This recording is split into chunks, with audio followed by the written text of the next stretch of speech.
Jaya Radha Madhava Punya Vihari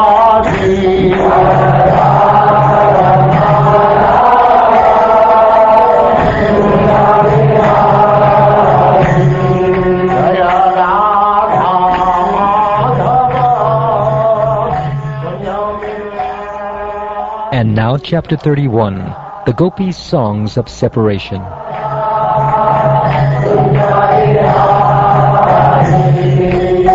Gopi Jana Vallabha Girivaradhari.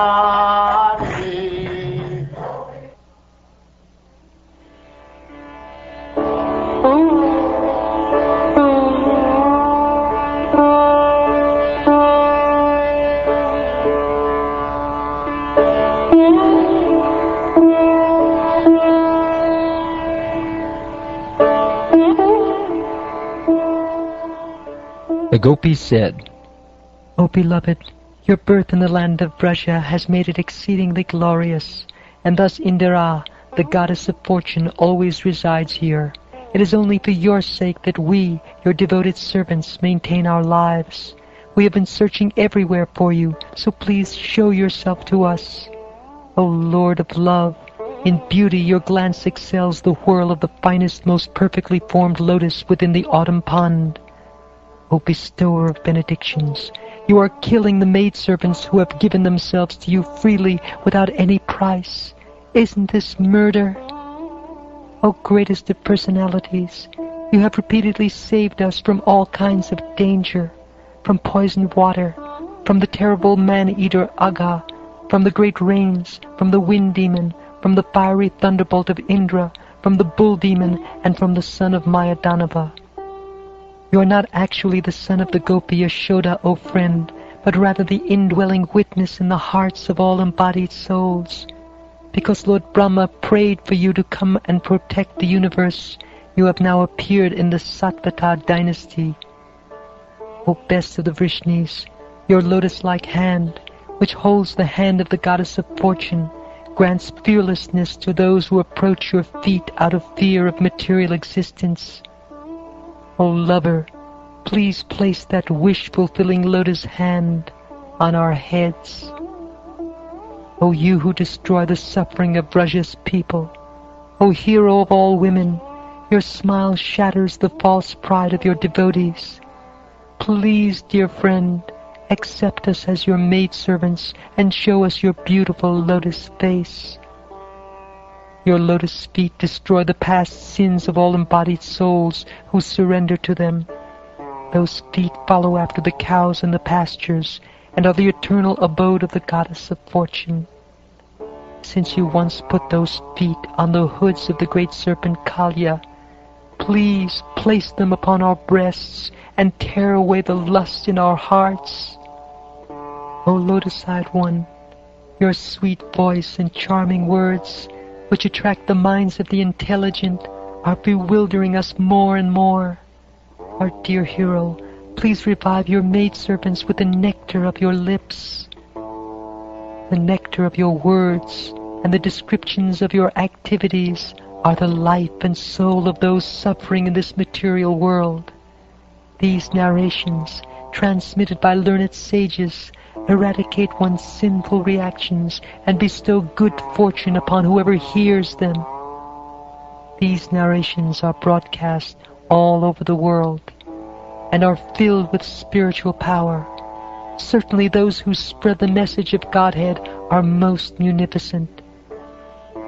Your smiles, your sweet loving glances, the intimate pastimes and confidential talks we enjoyed with you, all these are auspicious to meditate upon, and they touch our hearts. But at the same time, O deceiver, they very much agitate our minds. Dear master, dear lover, when you leave the cowherd village to herd the cows, our minds are disturbed with the thought that your feet, more beautiful than a lotus, will be pricked by the spiked husks of grain and the rough grass and plants. At the end of the day, you repeatedly show us your lotus face, covered with dark blue locks of hair, and thickly powdered with dust.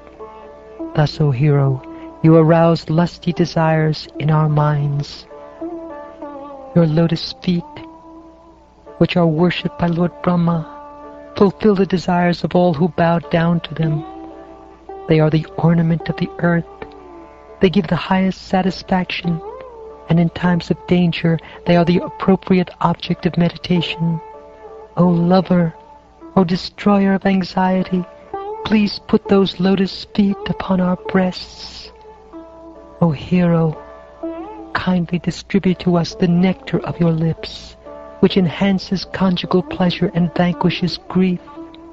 That nectar is thoroughly relished by your vibrating flute and makes people forget any other attachment.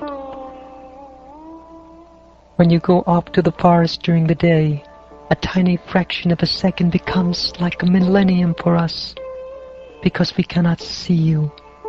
And even when we can eagerly look upon your beautiful face, so lovely with its adornment of curly locks, our pleasure is hindered by our eyelids, which were fashioned by the foolish Creator.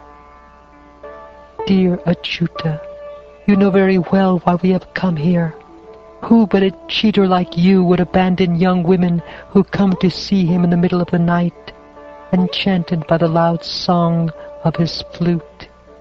Just to see you, we have completely rejected our husbands, children, ancestors, brothers, and other relatives. Our minds are repeatedly bewildered as we think of the intimate conversations we had with you in secret, feel the rise of lust in our hearts, and remember your smiling face, your loving glances, and your broad chest, the resting place of the goddess of fortune. Thus we experience the most severe hankering for you. O beloved, your all-auspicious appearance vanquishes the distress of those living in Vraja's forests. Our minds long for your association. Please give to us just a bit of that medicine which counteracts the disease in your devotees' hearts. Oh, dearly beloved, your lotus feet are so soft that we place them gently on our breasts, fearing that your feet will be hurt. Our life rests only in you. Our minds, therefore, are filled with anxiety that your tender feet might be wounded by pebbles as you roam about on the forest path.